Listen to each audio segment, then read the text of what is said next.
me ver agora na cabeça. Bom, então a estatística inferencial vem a ser aquela parte da estatística em que a gente vai fazer estimativas, né? Essa é uma parte muito importante, a gente vai fazer análise, a gente vai fazer estimativas. Porque quando a gente faz uma pesquisa, na maioria dos casos, né, na grande maioria dos casos, a gente quer conhecer algo, quer conhecer alguma característica de uma população. Só que se a gente fosse consultar toda essa população, ia dar muito trabalho. Né? Então, se a gente quer saber, por exemplo, qual é a temperatura média, né, do corpo humano de um adulto, se eu fosse verificar essa temperatura, medindo a temperatura de todos os habitantes da Terra para calcular, né, a temperatura média, imagine, eu teria mais de 7 bilhões de pessoas. Então, o que nós fazemos para chegar numa informação desse tipo? A gente levanta uma amostra, né, e aí tem várias técnicas para você elaborar essa amostra, e através dessa amostra a gente estima essa informação, a gente faz uma estimativa da média das temperaturas dos adultos, por exemplo. Então, essa parte de fazer estimativas, e aí você tem análises depois sobre essas estimativas, então a gente vai falar de intervalos de confiança, a gente vai falar de distribuições, a gente vai falar de testes para você fazer avaliações sobre essas estimativas, para você fazer comparações, associações, e seja entre variáveis qualitativas ou quantitativas. Então a gente vai falar de tudo isso ao longo desse nosso curso, né, de Bioestatística 1, e que depois vocês terão continuidade também, para quem for pagar depois a Bioestatística 2, de se aprofundar ainda sobre isso. Tá? Então, a bioestatística é a aplicação desses conceitos estatísticos voltada para a área biológica, né? Para a área das ciências da saúde, né? Então, é aí onde a nutrição está incluída. Tá? Então, nada mais é do que você vai pegar um monte de método da estatística e vai aplicar a biologia, a saúde, ao corpo humano, enfim. Bom, então a bioestatística é um ramo da estatística. Os métodos são os mesmos, né? Aí tem singularidades ligadas à saúde. Por exemplo, né, quando a gente vai calcular odds ratio, por exemplo, para analisar a associação entre alguns fatores e um desfecho. Então, você vai estar calculando a chance, né, de ocorrer um certo desfecho para um fator de exposição. Então, aí a gente está usando conceitos da estatística e aplicando especificamente para uma área específica da saúde, né? Então, mas aquilo ali é pura probabilidade, né? Vem da teoria da probabilidade. Aí esses nomes específicos que a gente usa na bioestatística são especificidades da área, tá? Mas a teoria é a mesma. Okay? Bom, sabendo que a segunda pergunta que a Sônia faz aqui no início é por que então que nós vamos estudar a bioestatística, né? Bom, se a gente está na academia, né, nós estamos aqui num programa de mestrado, vocês já passaram pela graduação, né, já tiveram um início aí na graduação, né, muitos elaborando o TCC e em outros momentos, iniciação científica ou em projetos de pesquisa, né, já tiveram contato com o método científico, e vocês sabem que para a gente produzir ciência, né, a gente precisa de método e precisa trabalhar com dados para buscar evidências científicas, né? Então, a bioestatística vai ser uma ferramenta para a gente gerar, né, como o Matheus disse, essa informação, para a gente gerar, para a gente encontrar as evidências científicas que irão embasar, né, as nossas teses, que irão fazer com que a gente conclua que aquela nossa hipótese é correta ou que a gente invalide aquela nossa hipótese. Então, a bioestatística vai nos munir, né, desses métodos, dessas ferramentas, para que a gente possa, então, dar andamento às nossas pesquisas, tá? Dentro do rigor do método científico E aí tem uma outra discussão filosófica, né, sobre o que é um método científico, enfim, que eu vou deixar para uma outra hora. Você já deve ter feito essa discussão com o professor Haroldo, enfim. Mas a bioestatística aqui, que é o objeto da nossa aula, então vai ser um método que vai nos auxiliar no desenvolvimento, então, dos nossos trabalhos de pesquisa, nossos trabalhos acadêmicos, e mais, né? Vou além para a pesquisa, e nossos trabalhos cotidianos, né? Se a gente pega lá na epidemiologia, aquela pirâmide, né, que tem os métodos científicos, e lá em cima no topo você tem a meta-análise, que eu não lembro quem, mas um de vocês falou, acho que alguém orientado pelo Nassib, não lembro quem, que está fazendo uma meta-análise, né? Uma revisão sistemática com uma meta-análise, enfim. Isso é o padrão ouro, né, dos trabalhos aí que a gente tem na área de saúde, e aí naquela pirâmide a gente tem os diversos tipos de possibilidades de trabalho que a gente tem, de métodos, né?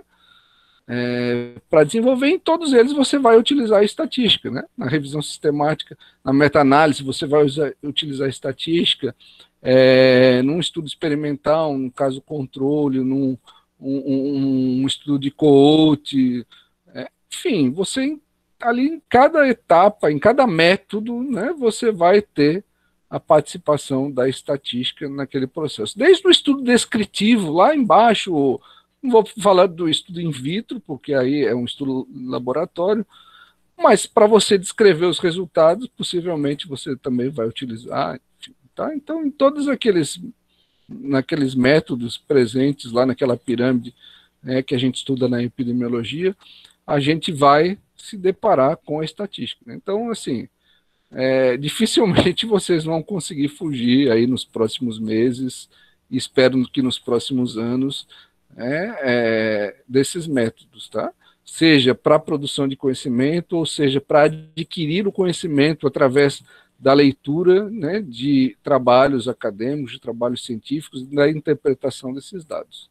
Eu acho que a gente vê numa discussão sobre isso, que se aflorou muito nesses últimos meses, sobre a necessidade, né, de a gente, enquanto docente, trabalhar essa virtude com os nossos alunos, né, para que a gente tenha profissionais mais conscientes da importância desses métodos para o desenvolvimento das atividades profissionais. Seja você, como a maioria nutricionista, ou mesmo a gente tem enfermeiros, fisioterapeutas, fonoaudiólogos, a gente precisa trabalhar sempre tendo em mente a importância das evidências científicas, né? Importante de seguir esses métodos na nossa prática profissional. Tá? Então, a estatística vem ajudar nesse sentido também. E aí, então, vocês vão usar, né, a bioestatística quando? Né? Então, vocês vão usar a bioestatística para descrever o resultado dos trabalhos que vocês irão desenvolver, né, para fazer estimativas, para fazer análise. Né? Então, eu acredito que vocês vão usar muito a bioestatística aí no desenvolvimento da dissertação de vocês. Além, né,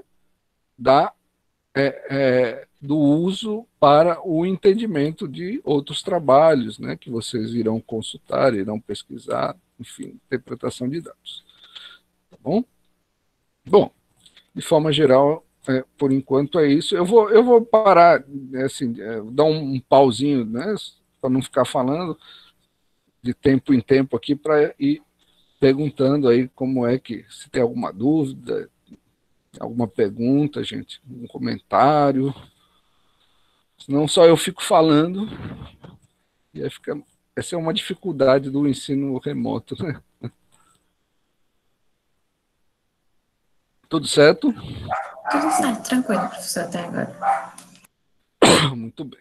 Então vamos seguindo. Qualquer dúvida, viu? Vocês fiquem à vontade para interromper. Se quiser, pode colocar alguma pergunta aqui no chat, e aí, quando eu faço essa interrupção, eu vou vir aqui, porque quando eu estou com a apresentação eu não consigo ver, mas aí quando eu parar de vez em quando eu venho aqui dar uma olhada e a gente vai caminhando. Bom, então essa primeira parte, né, como eu falei, a gente vai falar um pouquinho sobre noções de amostragem. Então, como eu falei, assim, eu vou seguir esse início aqui, esse livro da Sônia que eu comentei com vocês. A Manuela disse que tem, ela pode depois digitalizar e vai digitalizando os capítulos, né, vai compartilhando também. Ela traz alguns apontamentos interessantes sobre o processo amostral, né? O processo amostral, que no nosso, quando a gente vai desenvolver uma pesquisa, quando vocês, acredito que vocês fizeram um projeto para ingressar no programa, né? Na seleção, vocês já apresentaram o projeto, é assim aqui no programa, eu não tenho certeza. Vocês apresentam o projeto na seleção? A gente faz um pequeno projeto, né, na seleção. É um anteprojeto, né? Pré-projeto, enfim.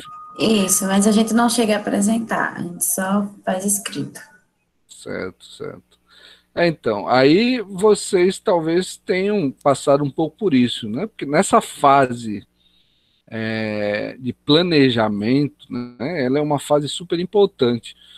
Apesar de muitas vezes a gente atropelar, né, essa fase da pesquisa, mas ela é uma fase onde a gente vai fazer as reflexões sobre o que nós queremos pesquisar, delinear bem o nosso objeto de pesquisa, né? Fazer os recortes, porque muitas vezes a gente pensa em algo grande e aí a gente vai fazendo recortes, vai fazendo adaptações, né? Vou falar de algo que eu estava fazendo essa semana, a gente terminou hoje, a gente estava correndo junto com um grupo de alunos para escrever um resumo para um congresso internacional de nutrição que vai ter agora. E o prazo para envio é hoje até, né? E aí a gente estava utilizando uma parte de uma pesquisa que a gente vem desenvolvendo nos últimos meses, fazendo a coleta, coordenada pelo professor João.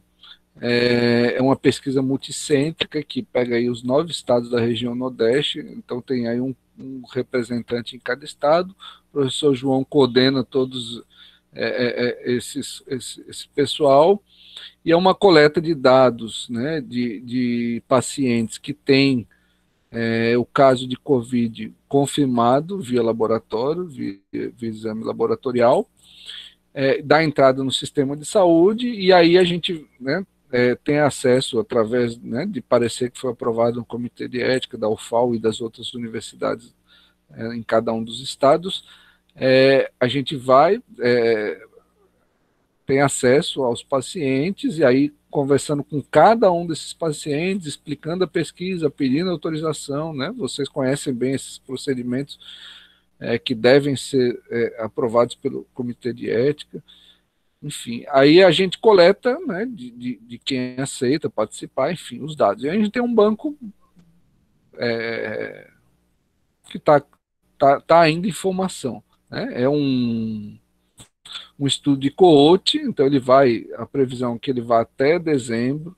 A gente está acompanhando os pacientes desde da admissão, depois 7 dias, acho que é 14, 21 dias.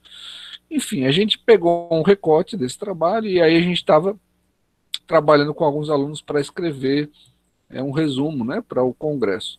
E aí eu lembrei desse caso porque tem muito a ver com esse planejamento. Às vezes a gente pensa, né, vou fazer aqui um certo problema, foi o que aconteceu com a gente. A gente discutindo as possibilidades, a gente formulou, pensamos numa pergunta, né, que tinha a ver com a questão das mudanças que a gente teve no decorrer da pandemia com relação aos protocolos de tratamento.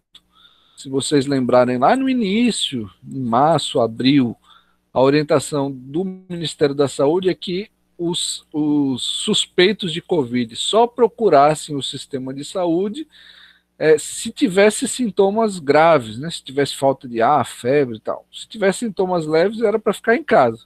Essa era a orientação naquela ocasião. Né? Por uma série de questões, né? Que aí eu não vou entrar nesse debate para a gente não perder tempo. Mas com a evolução, né, do conhecimento sobre a doença, né, a medicina foi evoluindo, a ciência foi evoluindo, foram aparecendo alguns medicamentos para o tratamento de casos graves, alguns protocolos para tratamento dos sintomas iniciais foram sendo ajustados, Então começou-se a entender, né, que era importante que as pessoas procurassem os serviços logo no início dos sintomas, né, e aí houve essa mudança de protocolo, né. E aí, a partir disso, a gente elaborou uma pergunta. Bom, será que a gente consegue identificar no nosso banco de dados, né, algum resultado que consiga enxergar isso, né?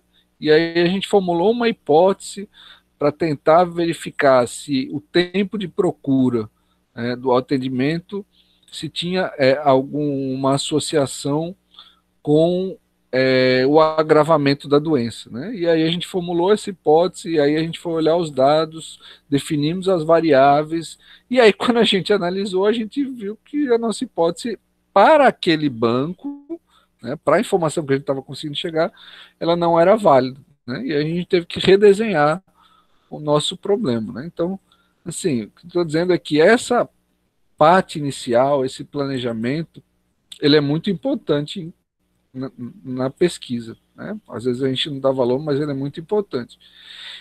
E na estatística especial, esse processo amostral, gente, ele é um dos processos talvez mais importantes, porque uma amostragem com problemas, ela vai trazer consequências para todo o trabalho, né?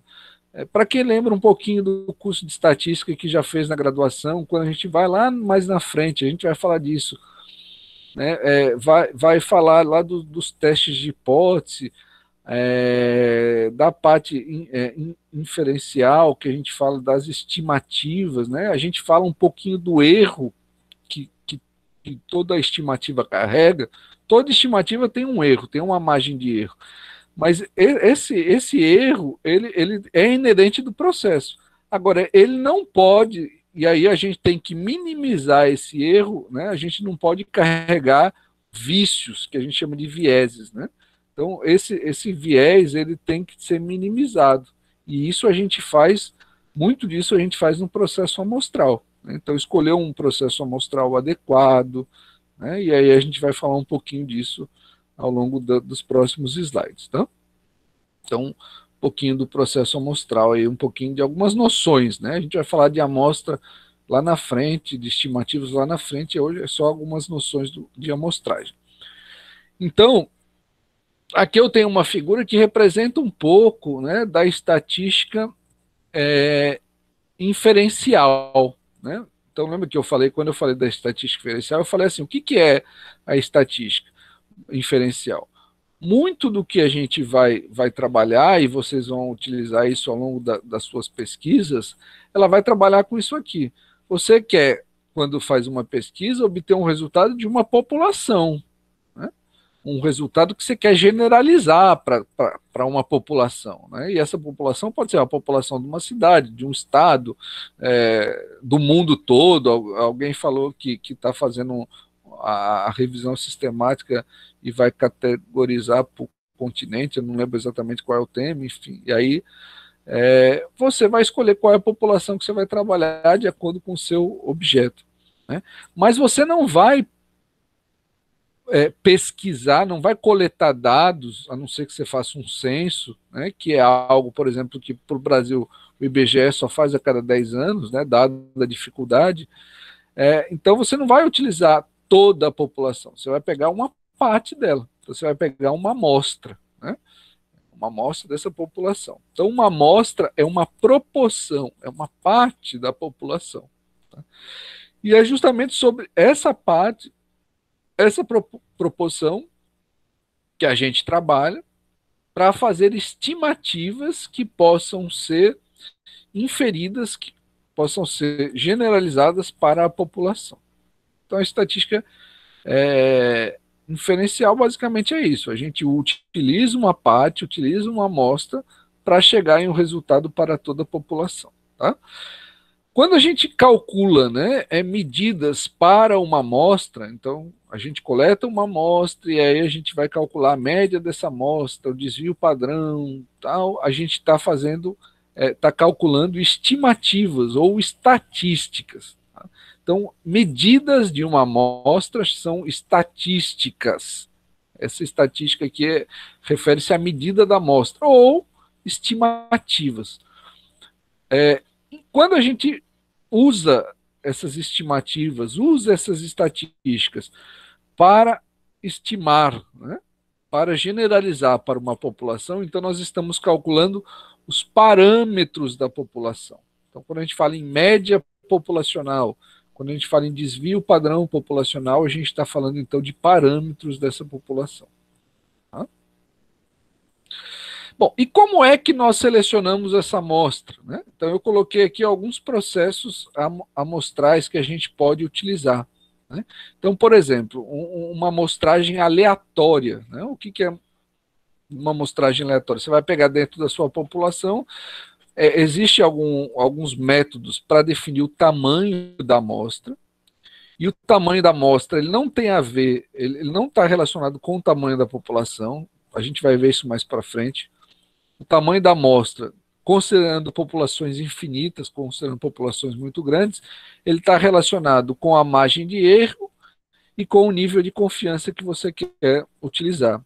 E normalmente você faz essa definição através da literatura. Então você vai lá, vai pesquisar e vai ver, bom, para esse tipo de problema que eu quero trabalhar, a literatura sugere que eu use 2% de margem de erro e 99% de nível de confiança. Então, baseado nesses dois números, eu vou calcular qual é o tamanho da minha amostra. É assim que a gente calcula o tamanho da amostra. Não se preocupe que a gente vai falar disso lá na frente, tá? Estou só adiantando. E aí, como que eu vou selecionar essa amostra? E aí, então, eu vou escolher o tipo de amostragem. A primeira aqui é a amostragem aleatória. Eu vou sorteando indivíduos, né, dentro dessa amostra.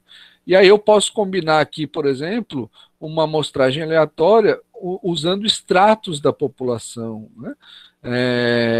Eu posso, por exemplo, estratificar essa população por gênero. Então, por exemplo, se eu vou fazer uma pesquisa eleitoral, né? A gente está agora no período de eleição, para saber a intenção de voto para prefeito de Maceió. Aí eu decido fazer uma amostragem aleatória, mas aí eu vou estratificar essa amostra proporcionalmente ao sexo dos eleitores. Então, vou lá nos dados do Tribunal Eleitoral e identifico que em Maceió eu tenho 52% dos eleitores são mulheres e 48% são homens. Então, eu vou estratificar a minha amostra, né, com essa porcentagem. Né, da minha amostra, 52% serão mulheres e 48% serão homens. E aí, como que eu vou fazer esse processo? Através, por exemplo, de uma seleção aleatória. O que é o aleatório? Né? Eu vou sortear, né, pessoas, eleitores, para pesquisar, para consultar, para entrevistar. Então, essa é a amostragem aleatória. A amostragem sistemática. Né? Então, é quando a gente utiliza, né, de um padrão para fazer essa coleta, para fazer essa definição da amostra. Né? Por exemplo, imagine que eu quero fazer uma pesquisa com alunos da UFAL. Né? Sei lá, a UFAL tem 30, deve ter mais de 30 mil alunos, né? entre alunos de ensino à distância e presencial. Então, eu posso, por exemplo, pegar uma listagem desses 30 mil alunos, aí vamos supor, vou chutar, quero uma amostra de 3 mil alunos. Então, eu defino que eu vou pegar 30 mil dividido por 3, vai dar 10. Né? Então, aí eu vou pegar essa listagem de todos os alunos e vou pegar vai estar numerado, por exemplo, né? Aí eu vou pegar vou começar do 1 e aí eu vou pegar cada 10 alunos, né? Então 1, 11, 21, 31, eu vou selecionar esses alunos. Então eu vou usar de algum padrão, né? Não vou fazer mais um sorteio como na amostra aleatória. Tá? Isso é um exemplo. Amostra por conveniência é quando eu seleciono os indivíduos, os pacientes, os entrevistados, de acordo com alguma conveniência que me permita fazer essa seleção. Por exemplo, né, um estudo de coorte, né? Esse estudo que as discentes falaram que elas estão trabalhando, que foi realizado em Rio Lago entre 2017 e 2018. Possivelmente, eu não tenho certeza, mas possivelmente, essa amostragem foi feita através de conveniência, consultando as mulheres que foram ter, foram receber seus filhos, né? Foram dar à luz, foram no município, na maternidade que elas citaram, se eu não estiver enganado. Então, essas mulheres devem ter sido consultadas sobre a possibilidade de participar da pesquisa junto com seus filhos. Então, possivelmente, essa amostragem foi feita por conveniência, né? Só participou as mulheres que foram atendidas naquela maternidade e aceitaram participar da pesquisa, né? Porque muitas podem ter já não aceitado, então já foram excluídas lá no início, né, por um critério de exclusão, né? Então, esse é um exemplo de amostragem por conveniência. Tá? A estratificada, como eu falei, eu dei o exemplo da estratificação por gênero, né? Pode ter outros tipos de estratificação, por bairros, né? Se a gente pensar num município, né, que a gente quer fazer uma pesquisa, a gente pode estratificar por município, desculpa, por bairro, né? Se eu pegar aquele exemplo que eu dei da pesquisa que a gente está realizando a coleta com os 9 estados do Nordeste, então a gente, no início, né, no planejamento, definiu que a nossa amostra ia ser calculada considerando um nível de confiança de 99% e uma margem de erro, desculpa, de 0,99 e uma margem de erro de 2%. Aí a gente calculou, deu 2.000 e tantas pessoas. Bom, e aí como que a gente dividiu entre os 9 estados? A gente dividiu proporcionalmente às populações de cada estado. Então aí nesse caso a gente teve uma amostra estratificada proporcionalmente às populações dos estados. Tá? E conglomerado é um caso que você divide a sua amostra em lotes, que aí você vai definir como é que você quer dividir, pode ser por regiões ou por outro critério, e aí você faz um sorteio de que blocos desse você quer pegar. E aí você tem que pegar todos os indivíduos daquele bloco que você sorteou. Tá? Então tem uma pequena diferença aí da estratificada para o conglomerado. Porque na estratificada, a gente, por exemplo, vou pegar o caso desse nosso estudo da região Nordeste. A gente dividiu a amostra proporcionalmente às populações. Então, por exemplo, vamos supor, em Alagoas a gente definiu lá que tem que ter 134 indivíduos. Né? E aí, como que a gente vai pegar esses 134? Eu posso ir lá, por conveniência, como foi o nosso caso aqui, pegando os prontuários e foi consultando as pessoas, e aí as que autorizaram a participar, né, aceitaram participar, a gente foi cadastrando, a gente foi fazendo isso até chegar na 134. Chegou lá, parou, pronto. Então, esse é um caso da estratificada. Se fosse conglomerado, qual que seria a diferença? A gente pegaria dos 9 estados, né, chutaria, sei lá, eu ia definir, não chutar, ia definir 3 estados, ia sortear, e desses estados eu ia pegar toda a população, quer dizer, todas as pessoas que eu conseguisse autorização, eu iria utilizar. Então, essa é um pouquinho a diferença entre a estratificada, a amostragem estratificada e por conglomerado. Bom, e daqui, gente, né, a depender desse planejamento, a gente vai, então, definir, né, quais as estratégias a gente vai utilizar para coletar os dados. Né? Definido isso, feito o questionário, que é um outro passo importante, a elaboração do questionário de pesquisa, e aí há sempre a recomendação para que você, ao fazer o questionário, faça antes da aplicação um teste, né? Faça uma aplicação piloto para algumas pessoas, analise aqueles resultados para ver, né, se faltou alguma coisa, se tem alguma pergunta que precisa de um ajuste melhor. Às vezes você precisa ajustar as alternativas, enfim. Então tem alguns métodos para você analisar isso, né? Enfim, feita passada essas etapas, você vai ter um conjunto de dados, e aí muitos dados às vezes, né? Dependendo do número de variáveis que você defina trabalhar. Nessa nossa pesquisa tem mais de 50 variáveis, então imagine, mais 50 variáveis para 2.000 e poucas pessoas, você vai ter um banco gigante. Então aí você vai precisar, né, de uma organização. E aí tem alguns métodos recomendados para trabalhar para cada tipo de dados, né? Eu vou falar daqui a pouco. Tem dados que são quantitativos, tem dados que são qualitativos. Dentre essas duas categorias, você tem divisões. E aí, para cada tipo de dado, então, você vai ter métodos específicos para utilizar, tanto na estatística descritiva, né, tanto para representar gráficos, calcular medidas, quanto lá na inferencial. Então, isso tudo a gente precisa ter muito bem organizado. E aí, aqui nessa parte do banco de dados, que eu disponibilizei para vocês esse material lá, que está lá no site, sobre banco de dados, sobre organização de banco. Não é um material que eu criei, falei lá, é uma referência. É um material que, sem querer, pesquisando, eu achei e eu guardei porque eu falei, isso aqui é legal. Tem algumas dicas legais, aí eu deixei lá para compartilhar para vocês, tá? Tá lá, quem tiver interesse pode dar uma olhada. Tá lá no site, tá bom? E aí a gente vai falar um pouquinho, então, sobre os dados, tá? Antes de falar dos dados, deixa eu voltar aqui para algum omite, vou aproveitar para tomar aqui uma aguinha. Alguma dúvida aí, gente? Porque eu fico falando e vocês não falam nada, né? Alguma pergunta, alguma dúvida, algum comentário?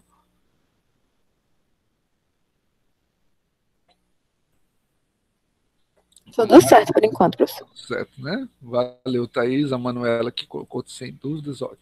Então tá bom. Se qualquer coisa vocês podem interromper a hora que vocês quiserem. Então vamos lá, retomando aqui.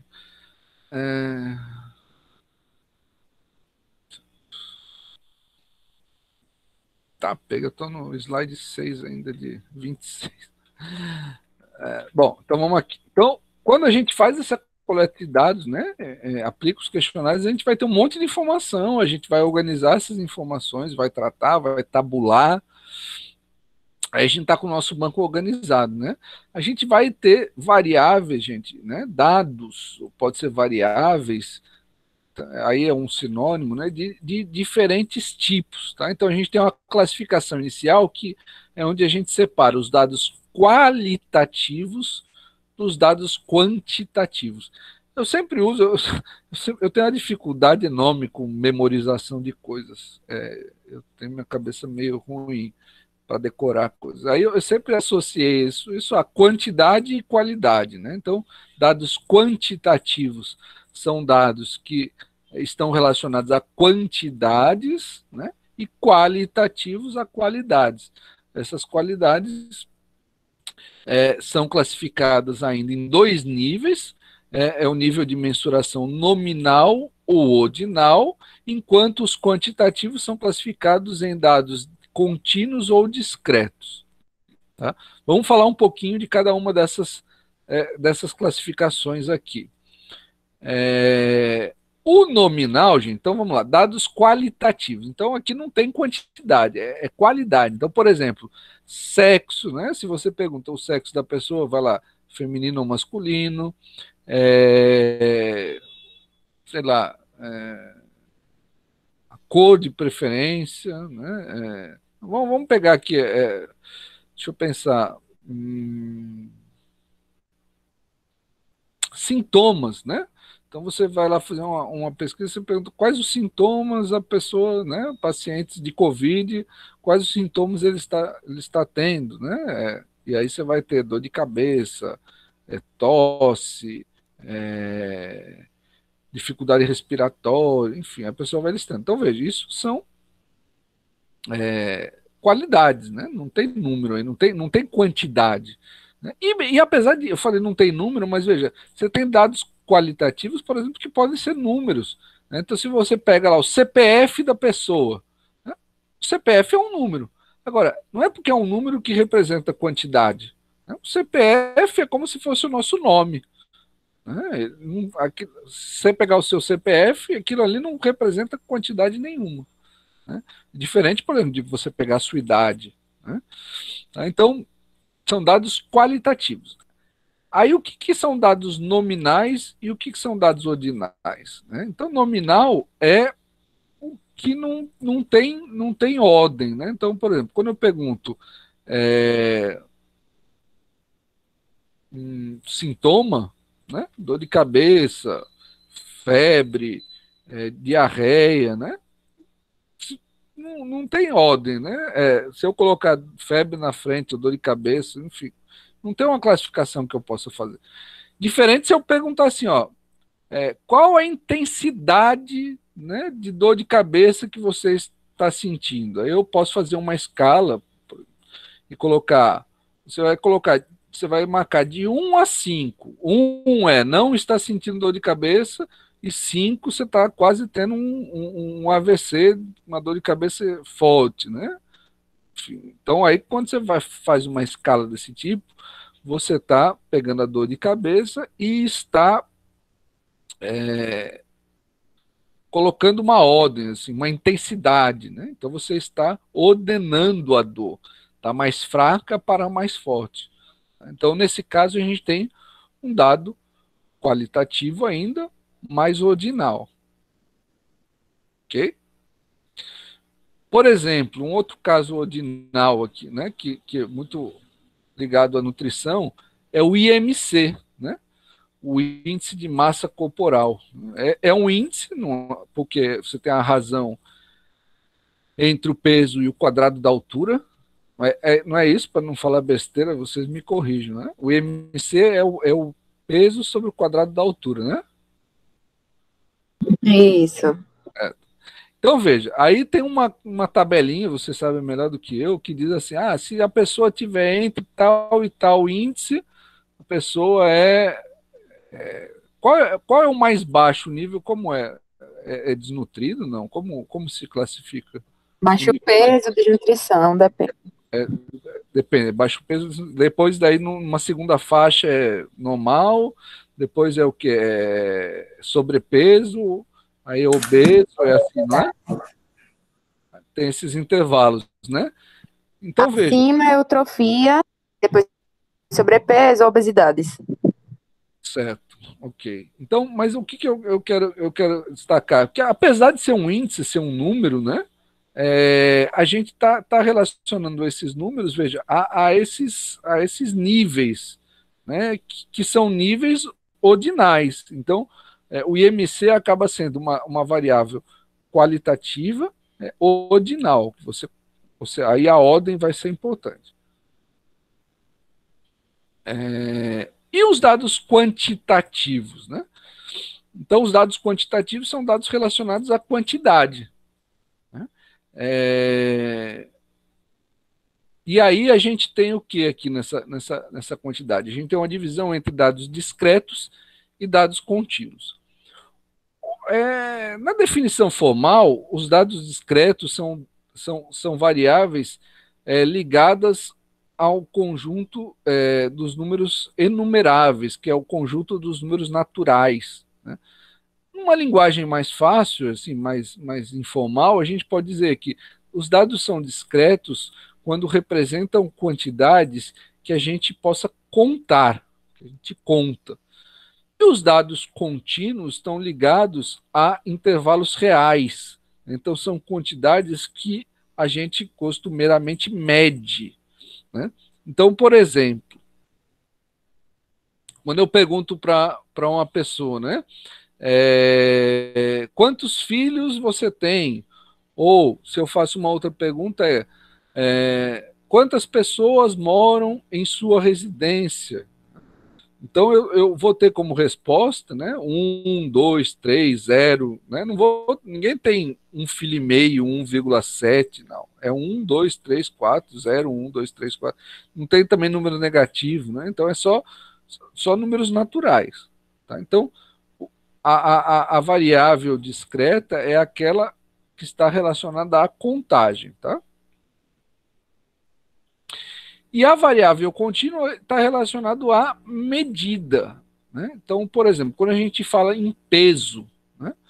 O peso, né, a massa de uma pessoa, ela é uma variável contínua, né? Porque eu posso pesar 93,2, 93,4, 93,3, e isso ainda vai variar de acordo com a precisão do instrumento de medida que você está utilizando, porque na verdade entre 93,2 e 93,3 eu posso ter 93,25, né?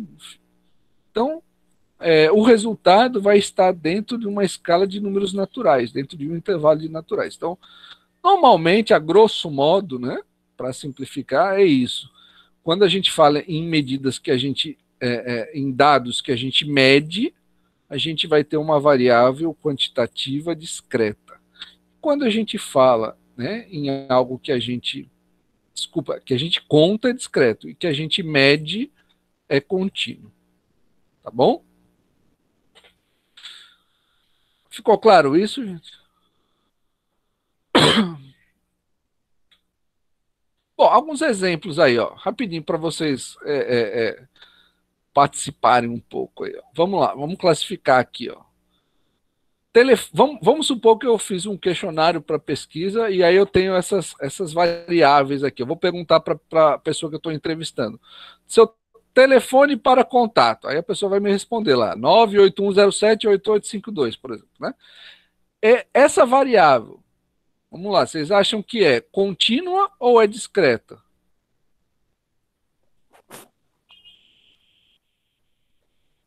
Ou melhor, desculpa, tem uma pergunta que antecede isso, né? Eu fiz a pergunta errada. Essa variável é quantitativa ou qualitativa? Agora que o senhor já perguntou se era contínua discreta. Mas pode ser uma pegadinha, hein? Isso saiu sem querer. Pensa bem, ó, é um número de telefone. Será que é qualitativa ou quantitativa? Qualitativa. Mas não é Qualitativa, um número? Um número eu não posso contar? Mas é um número específico. Mas esse número não interfere em nada, assim, em dado, não quantifica nada. Isso. Se Não, você perguntasse quantos telefones a pessoa tem, seria quantitativa, né? isso. Não, vocês estão corretos. Eu estou fazendo só para tentar confundi-las, né? Para ver se vocês estão confiantes. Não, vocês estão corretos. Veja, é isso mesmo. O número de telefone da pessoa é uma variável quantitativa, né? Por quê? Quem respondeu, eu não vi. Quem que falou que era quantitativa? A Maiara é eu, a Taislane. Certo. Então, veja, vocês têm toda a razão. Por que é quantitativa, né? Apesar de ser um número, mas eu não calculo média. O meu número de telefone não está relacionado a nenhuma quantidade, né? Então, é uma variável qualitativa, certo? Não está relacionado à quantidade. O meu número 81078852 não representa nada. Não tem sentido nenhum eu pegar aqui o telefone de todo mundo e calcular uma média, né? Vai dar o quê? Isso não tem significado. Então, o número de telefone é uma variável qualitativa, ok? E ela é ordinal. Qual é o nível de mensuração? Nominal ou ordinal? Nominal. Nominal, né? Porque também não tem sentido eu colocar em ordem números de telefone, certo, Matheus? Muito bem. Então, o número de telefone é uma variável qualitativa, certo? Nominal, porque não tem sentido nenhum a gente colocar número de telefone em ordem. Muito bem. Agora, vamos lá. A segunda pergunta do meu formulário é: quantos anos você tem? Né? Então, essa variável é qualitativa ou quantitativa? Quantitativa. Quantitativa, muito bem. Quem é que respondeu? Deixa eu ver aqui, eu estou sem a coisa. Foi eu e Daphne. Certo. Nicole e Daphne. Nicole, e você acha que então ela é quantitativa, né? Você falou, você acha que é discreta ou contínua? Discreta. É discreto. Porque ninguém fala assim, eu tenho 41 anos, sei lá, 13 dias, tantas horas, né? Ninguém fala isso, né? Fala, tá, eu tenho 43 anos, eu tenho 41 anos, eu tenho 25 anos, certo? Então é uma variável discreta, ok? Apesar de a gente conta o número de anos que a gente tem, a nossa idade, né? A gente não mede esse tempo, ok? O terceiro, né, caso aqui, o terceiro exemplo, né, o sexo. Então, se você perguntar o sexo, a pessoa vai responder masculino ou feminino, certo? Essa variável, ela é qualitativa ou quantitativa? Qualitativa. Qualitativa. Muito bem, qualitativa. Aí o nível de mensuração é ordinal ou nominal? Nominal. Nominal. Nominal, muito bem, porque não tem também sentido, não, né, não tem representação, eu tentar estabelecer uma ordem entre masculino e feminino, certo? Então é nominal. Estado civil, mesma coisa, né? A pessoa pode ser casada, solteira, divorciada, união estável, não sei, viúva, né? Então também é uma variável qualitativa e também não tem nenhum sentido de ordem. Então o nível de mensuração é nominal, certo? Nível de escolaridade é qualitativa ou quantitativa? Qualitativo. Qualitativa. Nesse caso, é nominal ou é ordinal?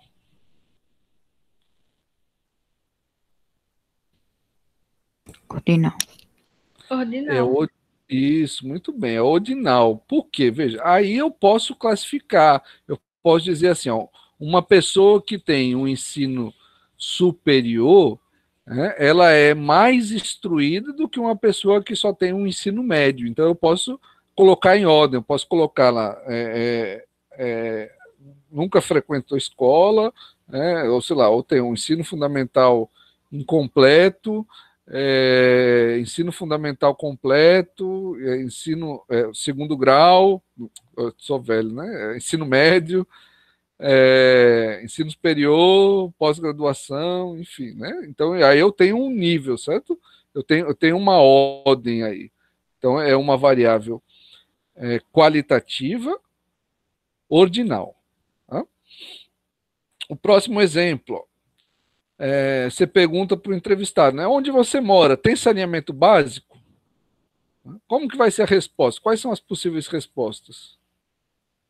Sim ou não? Sim ou não, muito bem. Não tem outra opção, não tem meio saneamento básico, né?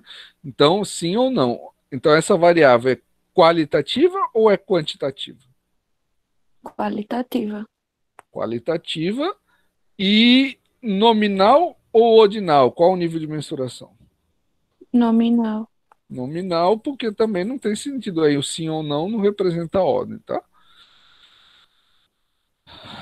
O sétimo exemplo, né? Quantas pessoas moram com você, incluindo você? Quantitativo ou qualitativo? Quantitativo, né? Quantitativo, porque a resposta vai ser 1, 2, 3, 4, 5, 6, né? É discreto ou contínuo? Discreto, né? Número Discreto. exato. Muito bem. Então é discreto porque o resultado vai ser sempre um número natural, tá?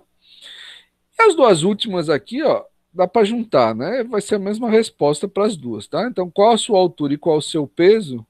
Né? Então, a altura e o peso são variáveis quantitativas, né? Como representam medidas, então são variáveis quantitativas cujo nível de mensuração são variáveis quantitativas, no nível de mensuração elas são contínuas, certo? Tudo bem? Que são medidas, né? Ok, gente? Tranquilo, né? Isso tudo assim. Acho que esse começo vocês já devem ter visto muito isso, vocês não vão ter dificuldade. Bom, então veja, ó, eu peguei até aqui alguns exemplos aí de um banco que eu tenho lá, que uma pesquisa que eu fiz, só para mostrar para vocês o seguinte, né? Então, quando a gente vai coletando essas informações, ó, eu peguei aqui, ó, aqui era uma variável que eu tinha sobre o sexo, né? Então, eu vou ter lá, ó, Imagina que eu tenho um banco com 2.000 pessoas, eu vou ter 2.000 informações. Essa coluna aqui, que normalmente a gente utiliza o Excel, né, para armazenar os nossos bancos, ela não vai, a coluna só, com 2.000 informações entre masculino e feminino, não vai me dizer nada. Eu não vou conseguir tirar nenhuma conclusão olhando para esses dados. Então, por isso que a gente precisa ir organizando os dados. Por isso que, apesar de simples, né, a estatística descritiva é importante, ela tem a sua importância. Né? Então, eu vou pegar, por exemplo, essa minha variável e vou separar os homens, vou contar quantas pessoas eu tenho do sexo masculino, quantas pessoas eu tenho do sexo feminino. E aí, contando isso, eu posso organizar numa tabelinha e dizer assim, ó, das 2.000 e poucas pessoas que eu tenho, tantas são do sexo masculino e tantas são do sexo feminino. Ainda eu posso fazer uma coluna ao lado e calcular essas porcentagens. Então, do número lá do sexo masculino, se eu dividir por total e multiplicar por 100, eu vou chegar lá na porcentagem, né, sei lá, 45% do sexo masculino e 55% do sexo feminino. Então, eu tenho que ir arrumando, organizando esses dados, né? Uma das formas de a gente fazer isso é através de tabelas. Aqui eu peguei um exemplo num artigo, está aqui a referência, é um artigo que a gente estava pesquisando esses dias, eu fui lá e dei um print. Né? Aqui é uma revisão sistemática, com meta-análise, aqui é a organização dos trabalhos que eles consultaram, né? E aí aqui os sintomas presentes nos pacientes, né? Então sintomas gerais, febre, dor de cabeça, fadiga e tal, e aqui sintomas respiratórios, né? Então eles foram pegando aqui, organizaram nessa tabela, aqui é parte da tabela, tá? Os autores, aqui os trabalhos, né? E aí as características de cada caso, tá? Então a tabela, gente, a gente vai falar um pouquinho, né, dessa forma de representação gráfica, é uma forma importante de a gente apresentar, né, de a gente organizar os nossos dados. Bom, então é uma das formas de representação. Uma outra forma de representação, além da tabela, são os gráficos. Né? Aqui eu tenho um gráfico de setores, né, que é o famoso gráfico de pizza, né? Existem gráficos de barras, existem gráficos de séries temporais, né? Existem gráficos, histogramas, né? que servem para a gente representar variáveis contínuas. Tá? Então, existem vários tipos de gráfico. Esse é um deles. Tá? Mas o gráfico também é uma forma de você apresentar, de você organizar, ou de você descrever os seus dados. Por isso que é a estatística descritiva, né? Então você está descrevendo os dados. Aqui eu retirei daquele mesmo trabalho que eu citei para vocês, né? Ele apresenta nesse gráfico a evolução clínica dos pacientes. Então, dos pacientes analisados, né, ele tem 22% tiveram uma evolução clínica severa e 78% tiveram uma evolução boa, né? Uma boa evolução clínica, tá? Então, dentre os pacientes analisados. Então, nós temos aí essas duas formas iniciais de representar os dados, e aí no restante da aula eu vou falar disso, tá? Vou falar das tabelas e dos gráficos, ok?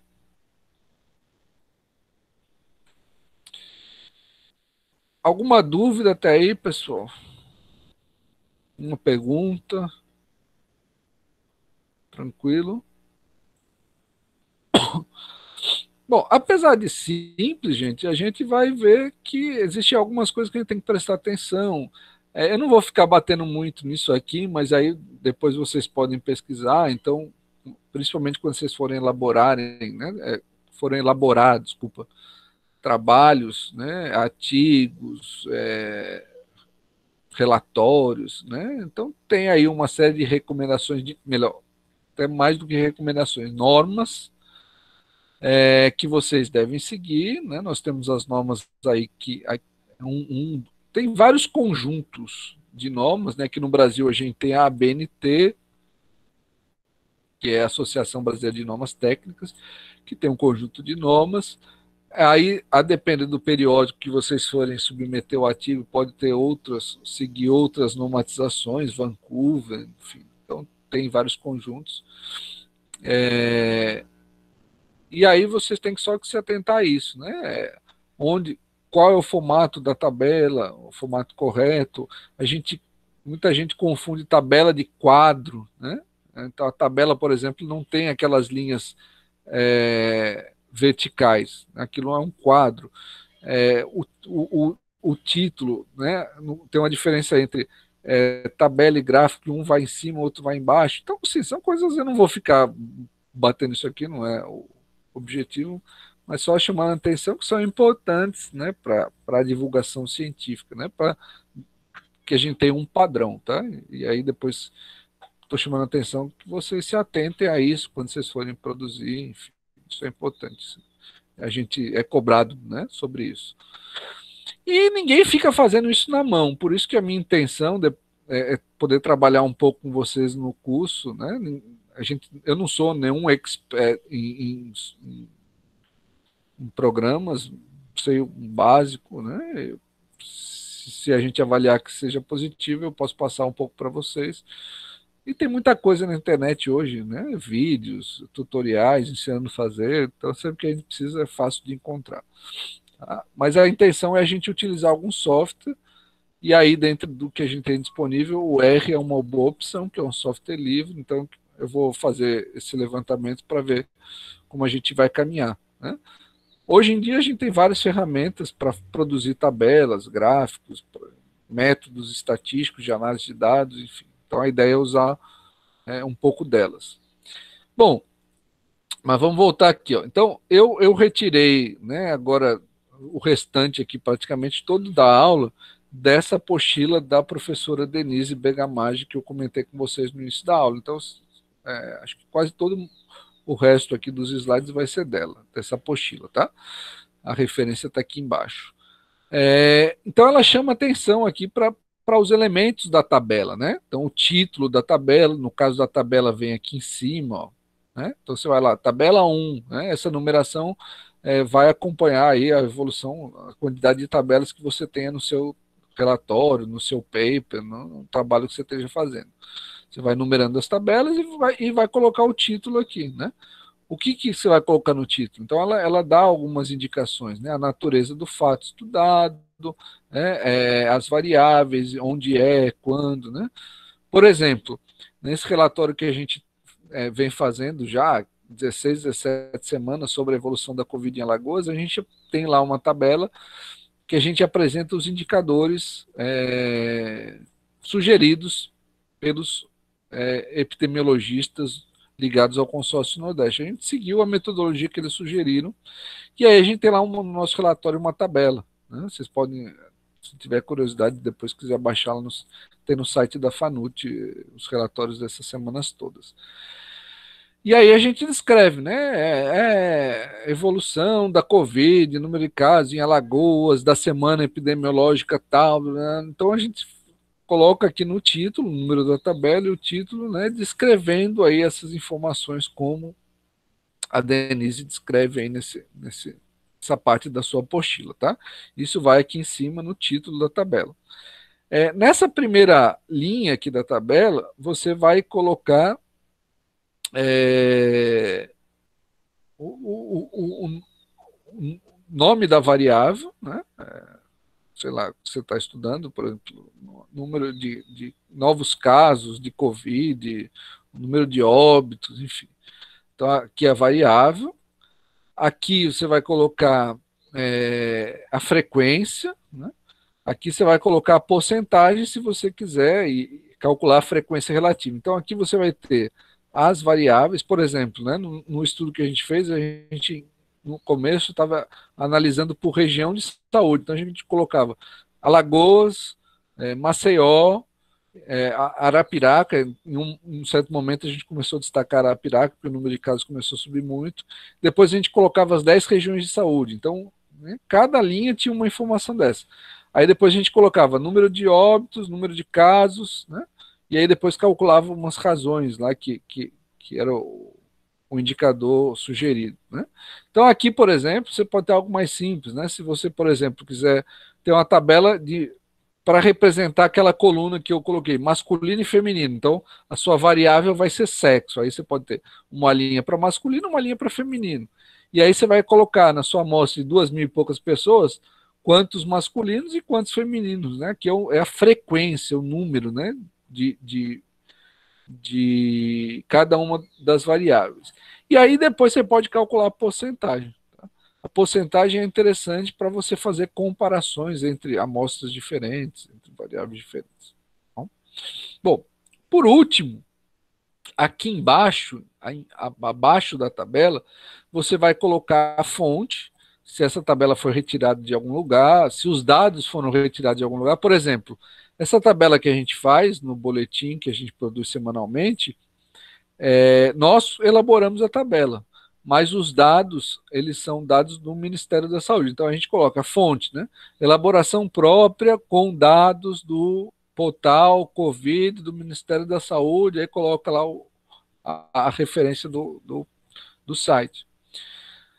A gente também pode colocar notas e chamadas, né? Então, se tem alguma coisa que você queira explicar, né, que está meio confuso, tal, deixar mais explícito, você pode colocar um índice aqui, um asterisco, uma nota de rodapé, enfim, e colocar nota aqui embaixo, explicando, né, aquela informação, tá? Uma observação importante, ela chama de casela as células, né? Se vocês lembrarem do Excel, o Excel nada mais é do que uma matriz, né? Não sei se todo mundo já teve contato com Excel, que é um software, uma planilha, mas é uma matriz. Se vocês lembrarem lá do ensino médio, quando a gente estuda matrizes, né? É linha e coluna. Então, você tem no cruzamento das linhas e colunas, uma tabela é uma matriz, ela está chamando aqui de casela, né? Essa é poderia chamar de células, né? São os cruzamentos de linhas e colunas. Então, você não deve deixar nenhuma célula em branco. Então, se você tiver alguma célula que você não tenha frequência, você tem que colocar 0. Né? 0. Bom, então, a primeira forma, a primeira utilização que ela apresenta é para apresentação de variável qualitativa, né? Então vamos lá, deixa eu só ver aqui o horário para a gente não se perder. Alguma dúvida, gente, até aí? Alguma pergunta? Tudo tranquilo? Qualquer coisa vocês podem interromper, hein? Vou dar uma corridinha aqui para a gente ver até onde a gente consegue avançar. Se faltar alguma coisa, a gente deixa para a semana que vem. Mas a gente tem mais 15 minutinhos. Então, veja só. A gente tem aqui uma primeira tabela, né? Eu retirei lá as tabelas todas aqui, os gráficos, eu retirei tudo lá da apostila, tá? Da Denise. Depois vocês podem baixar também lá no site. Então, o que nós temos aqui? Uma tabela, a variável aqui é o estado nutricional. Né? Então, veja que ela colocou aqui uma nota. Né? Então, ela colocou aqui o número 2, aí ela coloca o número 2 aqui embaixo e explica aqui. Né? Então, o que representa magreza, eutrofia e excesso de peso aqui? Né? Então, a magreza é um IMC menor ou igual a 21 quilos por metro quadrado. Né? A eutrofia é um IMC entre 22 e 27 quilogramas por metro quadrado. E o excesso de peso é maior ou igual, um IMC superior ou igual a 28 quilos por metro quadrado. Então, ela tinha uma amostra, né, uma distribuição de idosos, segundo classificação nutricional, né, do município de São Paulo, e a data, em 2013. Tá? Então, é uma amostra de 50 idosos. Ela observou 50 idosos. Então, veja que a variável aqui é magreza, eutrofia ou excesso de peso. É uma variável qualitativa, né? Só que ordinal. É possível colocar uma ordem do maior para o maior IMC. Então, ela começou a magreza, o menor IMC, e foi até o maior IMC, tá? Então, variável qualitativa ordinal. Okay? Então, ela classificou aqui, ó, os 50 entrevistados, né? Ela classificou aqui esses pacientes e 4 apresentaram magreza, 26 apresentaram eutrofia e 20 apresentaram excesso de peso. Né? E aí é interessante, isso a gente faz muito, a gente calcular a porcentagem. Né? Aqui a gente chama de frequência, né, o número absoluto, e aqui a frequência relativa. Então, como que a gente calcula esses números? Bom, o total, gente, então, o total da amostra aqui, 50, corresponde a 100%. Tá? Então, você pode fazer uma regra de 3, você pode ver. Bom, se 50 representa 100%, 4 corresponde a X%. Aí você calcula. Ou simplesmente é só você dividir 4 por 50, né, e multiplica o resultado por 100 para escrever em porcentagem. Aqui é fácil porque, ó, 50 é metade, né, ou 100 é o dobro de 50, então essa coluna vai ser o dobro dessa. Então aqui é 8, aqui é 52 e aqui é 40, é o dobro dessa. Ok? Tranquilo, né?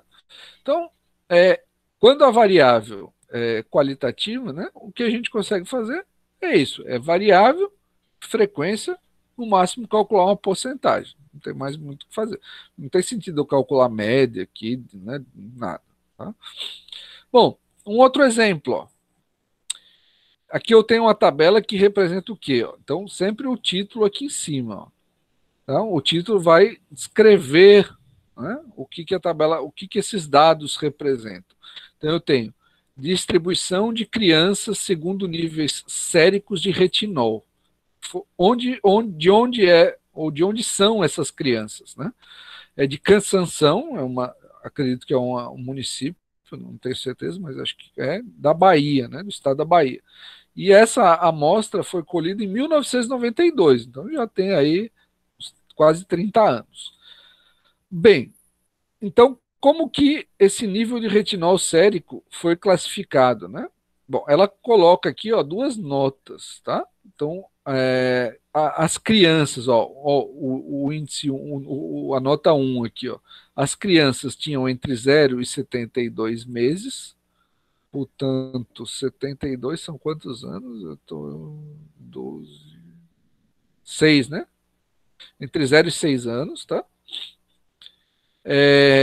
E o nível foi classificado da seguinte maneira, ó, aceitável é entre 20 e 49,9. Aqui é micro. Me ajudem aqui, vocês estão mais. É microgramas? Eu não tenho certeza aqui. Ou acho que é microgramas, né? Isso, professor, micrograma. Microgramas, faz tempo que eu vejo. Microgramas por decilitro, né? Isso. Certo. Muito bem.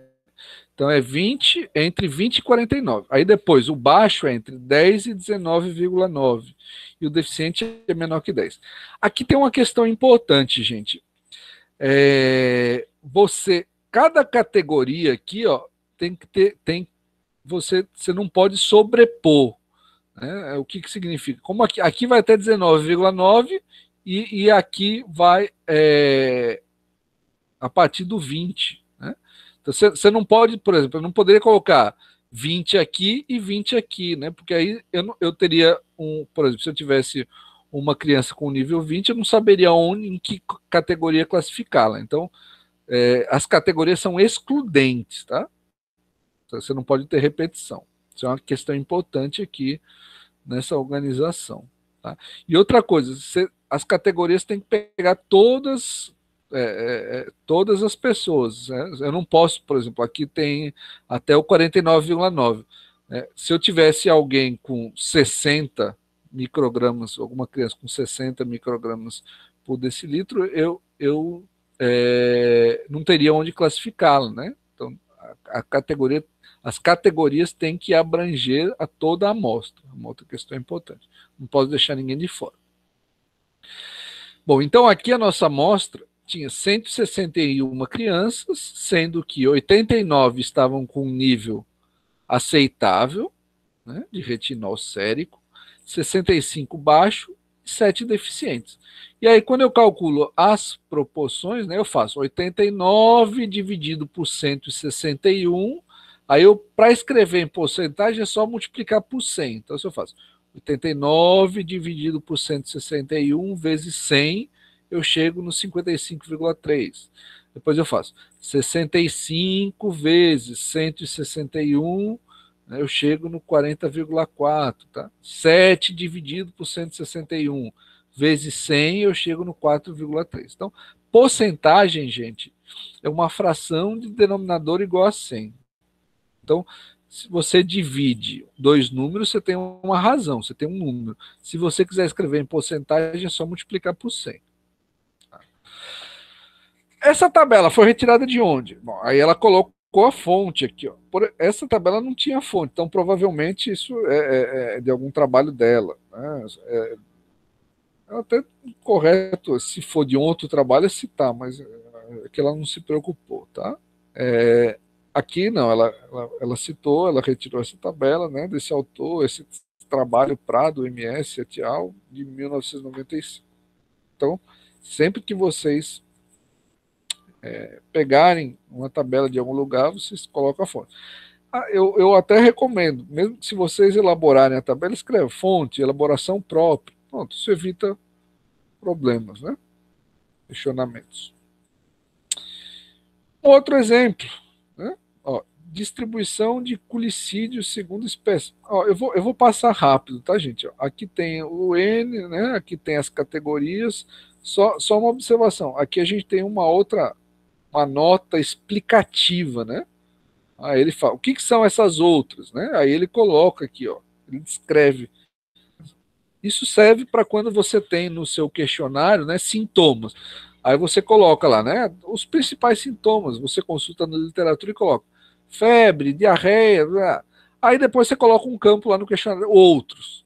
Aí as pessoas que não vão respondendo vão colocando outros que não estavam descritas. Aí você pode fazer depois uma nota explicativa dessa, descrevendo quais são esses outros sintomas. Né? Isso é comum. Bom, e aqui, novamente, a fonte. Tá? Bom, isso foi, gente, para variável qualitativa. Deixa eu ver aqui. Bom, dá para a gente correr mais um pouquinho. E a variável quantitativa, né? Bom, quando a gente tem uma variável quantitativa, essa variável pode ser contínua ou discreta. Eu vou pegar esse exemplo aqui. Ó. Nesse exemplo que eu também retirei da apostila da Denise Bergamaschi, ela traz uma tabela onde ela coletou pesos secos de 20 mosquitos Culicidae. Acho que é esse nome. Esses pesos estão em miligramas. Né? Então, aqui, o primeiro mosquito, o peso dele é 0,512 miligramas. É metade de uma grama, né? Ok. Não, metade. Isso. Bom, e aí vai, tá? Então, 0,670 miligramas. O terceiro mosquito, 0,430. Então, aqui o I é o número do mosquito e ao lado o peso do mosquito. Tá? Então, são 20 mosquitos. Bom, mas quando a gente tem assim, vários dados, a gente é ruim, a gente não consegue enxergar nada aqui, né? Então, o que a gente faz? A gente organiza isso numa tabela de frequências, que para variáveis quantitativas nós chamamos de distribuição de frequências, né? Então, a gente pode pegar esses pesos aqui e selecionar. Bom, qual é o maior e qual é o menor? Né? Aí a gente pega e faz essa diferença de ter amplitude total. Aí a gente estabelece, eu vou querer 4, 5 categorias, 5 classes. Então, se eu pegar essa amplitude total e dividir pelo número de classes, eu vou definir lá a amplitude de cada classe. E aí eu construo uma tabela que é chamada de distribuição de frequências. Aqui, por exemplo, né, como a gente tinha aqui valores entre o menor, acho que é esse, 0,291, né, depois você tem 0,334 e tal. Então ela precisou fazer a primeira categoria entre 0,200 e 0,300. Depois foi entre 0,300 e 0,400. E foi assim até a última classe, vai de 0,700 a 0,800. Agora, observe o seguinte, ó, eu falei para vocês, você não pode ter o mesmo número repetido. Então, nesse tipo de distribuição, a gente usa aqui, ó, esse símbolo para representar que essa primeira classe, por exemplo, ela é fechada no 0,2 e aberta no 0,3. O que isto significa? Significa que o 0,3 não pertence a essa primeira classe. Se tiver algum mosquito que pesa 0,300, ele vai estar nessa segunda classe. É fechado aqui do lado, em todas as classes a gente tem intervalos fechados do lado esquerdo. Tá? Além disso, a amplitude da classe é a diferença entre os limites, né? Que é aqui de 0,1. Então aí você vem nessa tabela e conta. Lembra que você tem 20 mosquitos? Quantos tem peso entre 0,200 e 0,300? Se você vier aí contar, você vai ver que 3 mosquitos têm peso entre esses dois valores, incluindo o 0,200. 4 mosquitos têm peso entre esses dois valores. E assim por diante, tá, gente? Então aqui estão os pesos desses 20 mosquitos resumidos nessa tabela chamada de distribuição de frequência. Nós normalmente utilizamos uma tabela desse tipo para representar variáveis quantitativas contínuas. Né? O peso, por exemplo, é uma variável quantitativa contínua. As variáveis qualitativas e as variáveis qualitativas discretas, a gente normalmente representa por aquela distribuição anterior, né? Que a gente tinha categorias assim. Aqui mais um exemplo, ó, idade, né? É uma variável quantitativa e idade é uma variável quantitativa discreta. A gente pode representar por meio de intervalos, porque quando você tem uma amplitude muito grande, você vai ficar com um conjunto de números muito grandes, então você separa em categorias, né? Repetindo, ó, o 10 pertence a essa segunda classe, ó, porque é fechado aqui, aqui é aberto. O 15 é fechado aqui, aqui é aberto. Tá? E aí você vai contar as frequências. Aqui eu tenho 1, 2, 3, 4, 5, 6, 7, 8, 9, 10. Então eu tenho 10 pessoas, 10 idades. Eu vou distribuir essas idades dentro desses intervalos. Então eu vou ter 2 pessoas com idade entre 5 e 10 anos. Nenhuma pessoa com idade entre 10 e 15 anos, porque o 15, ó, aqui é aberto. Uma pessoa com idade entre 15 e 20 anos. O 20 não entra aqui, aqui é aberto, o 20 vai entrar aqui embaixo. E aí eu tenho 7 pessoas com idades entre 20 e 25 anos. Então eu tenho aqui 2, 0, 1 e 7. No total eu tenho 10 pessoas. Se eu dividir cada frequência por esse total, eu vou encontrar as porcentagens. Lembrando que é só dividir e multiplicar por 100. Bom? Aí mais um exemplo, deixa eu ver a hora aqui só para não amarrar. Professor, esse gráfico foi feito no Excel? Não, essas tabelas aqui, eu peguei pronta da apostila, tá lá na apostila, não foi eu que construí não. Tá? Mas dá para fazer isso tudo, dá para fazer no Excel. Dá para fazer no Excel, dá para fazer no R. Tem outros softwares que fazem, aí já softwares pagos, né? SPSS, Status, mas esse tipo de cálculo e vários outros, o Excel dá para fazer muita coisa. Tá? Essas tabelas especificamente eu não fiz, não. Eu peguei pronta, elas estão lá na apostila. Bom? Bom, gente, aí tem um outro exemplo aqui, mais uma variável quantitativa. Peso ao nascer, ó. Então aqui você tem 10 pesos de recém-nascidos, né? O menor é 1.600, acho que o maior é 3.950, então você aqui foi estabelecidas 5 categorias, 5 classes, 5 intervalos, né? Fechados aqui no limite inferior e abertos no limite superior, e aí você conta, né? Quantas medidas você tem em cada um desses intervalos e depois calcula as frequências relativas, que são as porcentagens. Tá bom? Aqui é a altura de adultos. Eu vou parar aqui, gente. Ó, são 5 horas, eu não vou ficar extrapolando o tempo, porque primeiro é cansativo essa aula assim, né? Se for ficar na frente da tela, e a gente também tem que cumprir nossos horários, que todos nós temos outros compromissos, a gente tem que ter esse time. Eu vou parar aqui, veja, eu parei aqui no slide 15, ó. Aí, na semana que vem, eu retomo daqui, a gente fecha isso aqui e dá continuidade depois lá no nosso cronograma.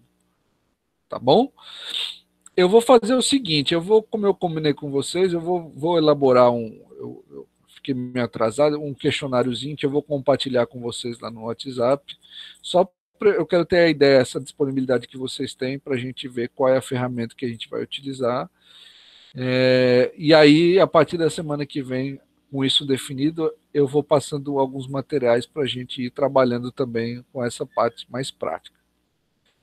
Bom, por enquanto, a gente fica por aqui, e aí vocês podem ir pegando os materiais e acompanhando aí tá bom? Alguma dúvida, gente? Uma pergunta, um comentário? O material, o senhor vai estar no Cigar ou vai estar no e-mail? Não, vai estar no site.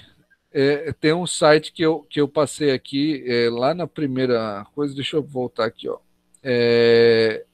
Todo o material eu coloco aqui nesse site, ó, é Gabriel Bado, é meu nome, ó, gabrielbado.com. Tá? Se você entrar aqui, deixa eu ver se eu estou com ele aberto aqui. Estou com ele aberto aqui, ó. Se você entrar no site, você vai clicar aqui, ó, deixa eu entrar para você ver. Todo o material da disciplina vai estar disponível aqui, ó. Quando você entrar no site, você vai entrar nessa página inicial, aí aqui nessa barra vai ter disciplinas, você clica aqui, aí eu organizo geralmente por período, eu coloquei aqui a disciplina do programa junto aqui com as outras que eu estou ministrando agora no PLE, tá? Então aqui, ó, a disciplina de vocês é essa, Bioestatística 1, pronto.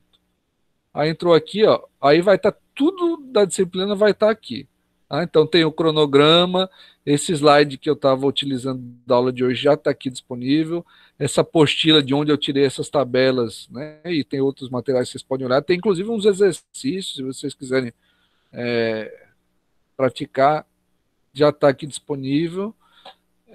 E esse é aquele material que eu comentei com vocês sobre banco de dados. Tá? Então eu vou colocando tudo aqui. Esse vai ser o nosso canal para vocês pegarem os materiais que a gente for disponibilizar. Tá bom? Entendeu, Eugênia? Sim, professor, entendi.